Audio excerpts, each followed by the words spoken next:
నమస్తే welcome to okay TV. ఇప్పుడు ప్రస్తుతం నా ముందు బీజేపీ సీనియర్ నాయకులు అఫీషియల్ స్పోక్ పర్సన్ రవికుమార్ గారు ఉన్నారు. మాట్లాడదాం. బీసీ నినాదం మీద చాలాసార్లు ఆయన మాట్లాడడం జరిగింది. చాలా అంశాలు, చాలా కీలకమైన అంశాలు. బీసీలకి అన్యాయం చేసేటట్టుగానే కాంగ్రెస్ పార్టీ మూవ్ అవుతుంది తప్పితే ఎక్కడా కూడా బీసీలకి న్యాయం చేస్తాననే ధోరణి ఎక్కడా కూడా కాంగ్రెస్ నాయకులు కనపడట్లేదంటూ కూడా మన వీడియోలో కూడా ఆయన మాట్లాడడం జరిగింది. సో ఈరోజు అదే కంటిన్యూ అవుతున్నట్టుగా కనపడతా ఉంది. 42% బీసీలకి ఇస్తానన్న అంశం పక్కన పెట్టి కేవలం 17%కే పరిమితం చేస్తుంది బీసీలని. అది కూడా సక్రమంగా జరుగుతుందంటే ఆ 17%లో కూడా చాలామంది ఏకగ్రీవాలు పెరుగుతున్న పరిస్థితి.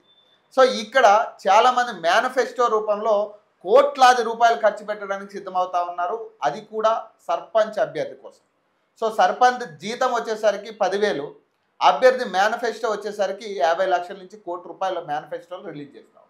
సో ఈ అభ్యర్థులంతా ఎవరికి సంబంధించిన అభ్యర్థులు, ఏ పార్టీ బలపరుస్తున్న అభ్యర్థులు, వీటి మీద క్లారిటీ రావాల్సింది. సో ప్రస్తుతం దీని గురించి, అలాగే నిన్న ఒక ముఖ్యమంత్రి అయ్యుండి, ఒక ముఖ్యమంత్రి హోదాలో ఉన్న వ్యక్తి, యాక్చువల్గా ఒక ఎమ్మెల్యేగా గెలిచిన వ్యక్తే ప్రజలందరినీ సమన్వయంగా కలుపుకుని పోవాల్సిన వ్యక్తులు, మతాలన్నిటినీ కూడా సమన్వయం చేయాల్సిన వ్యక్తులు ఈరోజు పబ్లిక్ మీటింగ్స్లో కేవలం ఒక మతాన్ని కించపరిచే విధంగా, ఒక మతాన్ని ప్రోత్సహించే విధంగా వాళ్ళు మాట్లాడే విధానం ఏ రకమైన పరిస్థితులు క్రియేట్ చేస్తూ ఉంది తెలంగాణ రాష్ట్రంలో. ఇవన్నీ కూడా క్లారిటీ తీసుకునే ప్రయత్నం చేద్దాం. నమస్తే సార్. నమస్తే. సో ప్రధానంగా క్షేత్రస్థాయిలోకి సిద్ధమైన వ్యక్తులు ఎవరైనా కానీ, ఒక ఎమ్మెల్యే అయినా లేదా ఇప్పుడు వార్డు మెంబర్ అయినా కానీ, ప్రజల్లోకి వచ్చేటప్పుడు ఖచ్చితంగా అన్ని మతాలని గౌరవించేటోడై ఉండాలి, లేదా అంతమంది కులాలన్నిటినీ కూడా కలుపుకుపోయే వ్యక్తులే ఉండాలి. ఇప్పుడు నిన్న ముఖ్యమంత్రి చేసిన వ్యాఖ్యల్లో ఎక్కడా కూడా ఈ ధోరణి ఫాలో అయినట్టుగా కనపడట్లే.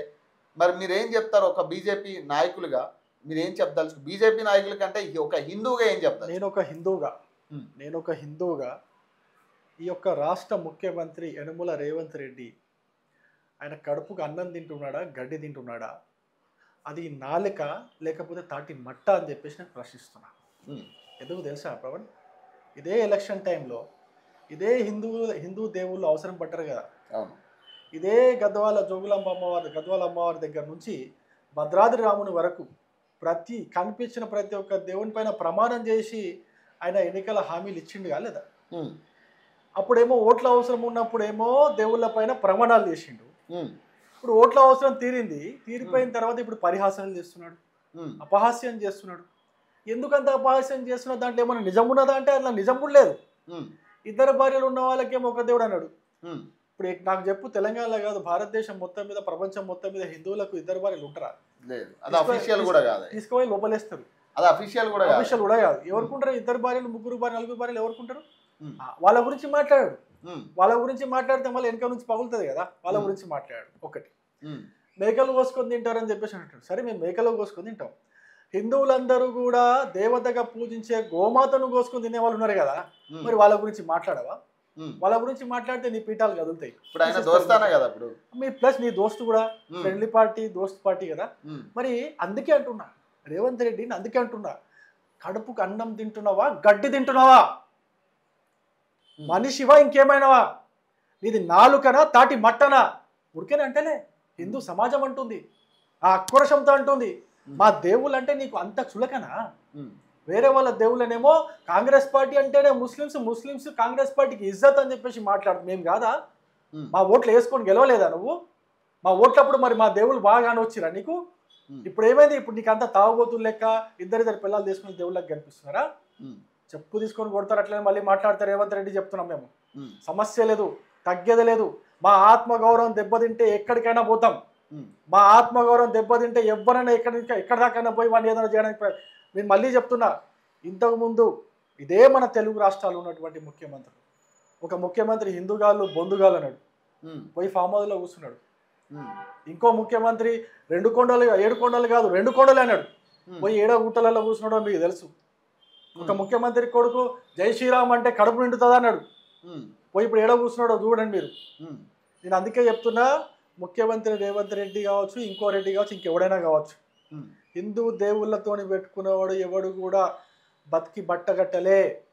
ఇప్పుడు కాకపోతే రేపు రేపు కాకపోతే ఇంకో సంవత్సరంలో ఖచ్చితంగా నీ పాపాలు పండుతాయి. దేవుడు అనేవాడు చూస్తుంటాడు. దేవుడు నీకు ఖచ్చితంగా శిక్షిస్తాడు. మరి ఇదే ముఖ్యమంత్రి తిరుపతి పోయిందిగా, సతీ సమేతంగా తిరుపతి పోయి దర్శనం చేసుకున్నాడు. అదే అడుగుతున్నా ఈ ప్రకారంగానే ఒకవేళ నిజంగా ఇద్దరు భార్యలు ఉన్నటోడికేమో నేను అదే అడుగుతున్నా. ఇప్పుడు ఒక ముఖ్యమంత్రి దేవుడు రేవంత్ రెడ్డి నువ్వు కూడా తిరుపతి పోయినావు, నువ్వు కూడా వెంకటేశ్వర స్వామిని కలిసినావు, వెంకటేశ్వర స్వామిని దర్శించుకున్నావు. మరి నీకు ఇద్దరు భార్యలు ఉన్నారా? ఇంకేమైనా ఎక్కువ భార్యలు ఉన్నారా నీకేమన్నా? అదేనా నువ్వు అందుకే పోయింది? తిరుపతి పోయినాలంటే ఇద్దరు భార్యలు ఉన్న తిరుపతి పోతారా? వెంకటేశ్వర స్వామిని కలుస్తారా? అంటే వెంకటేశ్వర స్వామిని కదా నువ్వు ఉద్దేశించి మాట్లాడింది. మరి నువ్వు కూడా పోయినావు, నీ సతీ సమేతంగా పోయినావు. మరి ఇంకో సతీ ఇంకా ఎక్కడ ఉన్నది? మరి దానికే పోతావు నువ్వు కూడా. అర్థం లేని మాటలు, అసలు భయం లేదు, భక్తి లేదు, కేవలం ఓట్లు, హిందువుల ఓట్లు కావాలంతే. కొంచెం కూడా సిగ్గు లేకుండా మాట్లాడుకుంటూ, అందులో కూడా అందరిని నవ్వించుకుంటూ మాట్లాడుకుంటూ అవహేళన చేసుకుంటూ, ఎందుకురా మీకు మా దేవులో దొరికిరా అరవై? మా దేవులే దొరికిరా అరవై? మీకు అపహాస్యం చేయనీకి, అవహేళన చేయనీకే మీకు ఎవరు దొరకలేదా? ఇంకా మనుషులు అయితే అసలు మనుషులు కాదు. మీరు ఎన్ని తిప్పు తిన్నా ఇప్పటికే మీ నాయకత్వం అట్లా ఉండదు, మీరు అట్లా ఉండరు. మీ ఫ్రెండ్లీ పార్టీకి కలిసి తిరుగుతున్నారు కదా, చట్టబట్టలు వేసుకొని తిరుగుతున్నారు. మరి వస్తాయి అలవాటు రావా? అంటే ఫ్రెండ్లీ పార్టీ అలవాట్లు పడ్డాయి అంటారా? మరి పడతాయి, పడవా? ఇప్పుడు తర్వాత లేకపోతే ముందా? అంత ముందు నుంచే పడ్డాయి. కాంగ్రెస్ తో మజ్లిస్ పార్టీ ఎన్ని సంవత్సరాల నుంచి ఉన్నది? దాదాపు 30-40 సంవత్సరాల నుంచి ఉన్నది కదా. ఇప్పుడు అది సాంగత్య ప్రభావం ఉంటది కదా. నువ్వు ఎవరితో సాంగత్యం చేస్తే వాళ్ళ ప్రభావం నీ పైన కొంచెమైనా ఉంటది. ఇప్పుడు ఇన్ని సంవత్సరాల నుంచి నువ్వు సాంగత్యం ఎంఐఎం నుంచి నువ్వు అది చేస్తున్నావు కాబట్టి వాళ్ళ ప్రభావం కొంచెమైనా ఉంటది. నిన్న కూడా ఒకడు మాట్లాడిండు, మాజీ దూషణ వాని పేరు ఎంపరు వాడు మాట్లాడిండు. వాడు ఏమంటాడు, మేము కానీ తిరగబడితే గల్లీలు హిందువులు తిరగడానికి గల్లీలు కూడా సరిపోవు అని చెప్పేసి అంటాడు. అంటే వాడి ప్రభావం ఉన్నది కదా.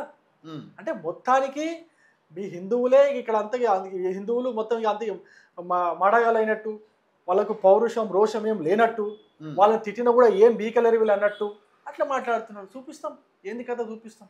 మేము చూపించినాక అప్పుడు తెలుస్తుంది రేవంత్ రెడ్డికి ఏంది హిందూ దేవుళ్ళ పవర్ ఏం తెలుస్తుంది, హిందువుల పవర్. ఒక ముఖ్యమంత్రి హోదాలో ఉన్న వ్యక్తి అంటే ఈ రకమైన వ్యాఖ్యలు చేయొచ్చు అంటే బేసిక్గా ఇప్పుడు మీరు పర్సనల్గా ఎంత చెప్పినా కూడా ఇప్పుడు ఒక ముఖ్యమంత్రి స్థాయిలో ప్రజాక్షేత్రంలోకి వచ్చిన వ్యక్తి ఖచ్చితంగా అన్ని మతాలను గౌరవించాలనే నినాదం మనకు ఉంది. ఖచ్చితంగా అలాంటి వాడిని ఎన్నుకోవాలి కదా. నేనేమంటున్నా, అసలు ముఖ్యమంత్రి నేనైతే కన్సిడర్ చేస్తానే. ముఖ్యమంత్రి చేరి గౌరవం ఇస్తా. నేను మర్యాదగా మాట్లాడతా. నేను ఇంతకు తిట్టిన తిట్లు ముఖ్యమంత్రి చేరి గౌరవం పోయినట్టే కదా. ఆ హుందాతనం ఆ ముఖ్యమంత్రి లేనట్టే కదా. ముఖ్యమంత్రి స్థాయి తగని వ్యక్తి అన్నట్టే కదా. లేకపోతే నాలాంటి ఒక సామాన్యుతో అట్లాంటి తిట్లు తింటాడా? ఒక ముఖ్యమంత్రి స్థాయిలో ఉన్నటువంటి అట్లాంటి తిట్లు తింటాడా అంటున్నా.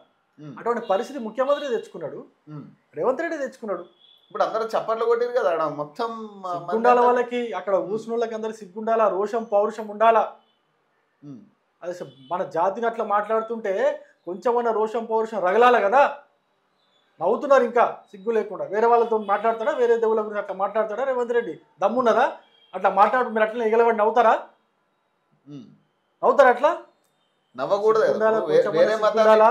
రేవంత్ రెడ్డికి సిగ్గు లేకుండా అక్కడ కూర్చొని నవ్విన వాళ్ళకైనా సిగ్గు ఉండాలి కదా. ఏం మాట్లాడుతాడు? మీనాక్షి నటరాజన్ అక్కడే ఉంది, అదే స్టేజ్ మీద మీనాక్షి నటరాజన్ ఉంది, టీపీసీసీ ప్రెసిడెంట్ ఉన్నాడు, పొన్నం ప్రభాకర్ ఉన్నాడు. సో మరి వీళ్ళందరూ కూడా హిందువులే కదా. నేను ఒకటే మాట, కాంగ్రెస్ డిఎన్ఏ ఎప్పుడో చెడిపోయింది. కాంగ్రెస్ డిఎన్ఏ హిందూ డిఎన్ఏ కాదు. కాంగ్రెస్ ముఖ్య నాయకులు ఎవరు కూడా హిందువులు కాదు. ఇంక్లూడింగ్ ఇందిరాగాంధీ నుంచి స్టార్ట్ చేస్తే ఎవరు కూడా హిందూ దేవులను ఎప్పుడు కూడా వాళ్ళు నమ్మలే, వాళ్ళు ఎప్పుడు పూజించలే. కేవలం హిందూ పేర్లు పెట్టుకొని ఓట్లు కొల్లగట్టుకొని అధికారం చలాయించిన దేశంలో తప్పితే ఎప్పుడు కూడా ఈ దేశంలో ఉన్నటువంటి మెజారిటీ ప్రజల యొక్క మనోభావాల్ని గౌరవించినట్టు ఎప్పుడన్నా నాకు చరిత్రలో చూపించండి. నెహ్రూ దగ్గర నుంచి హిందువుల మనోభావాలు, నెహ్రూ దగ్గర నుంచి ఎవరైనా అసలు కొంచెమన్నా గౌరవించి నాకు చరిత్ర చూపించండి. నెహ్రూ దగ్గర నుంచి లేదండి. వీళ్ళ హిందూ డిఎన్ఏ కాదు, వీళ్ళు పండిట్లు కాదు, వీళ్ళు హిందువులు కాదు. కేవలం మీద జన్యు ధరించిన బ్రాహ్మణుడు అని చెప్పేసి చెప్పుకుంటాడు రాహుల్ గాంధీ, కానీ వాళ్ళు కాదు. ఎప్పుడో మిక్స్ అయిపోయింది, ఆల్ మిక్చర్ అయిపోయింది అదంతా.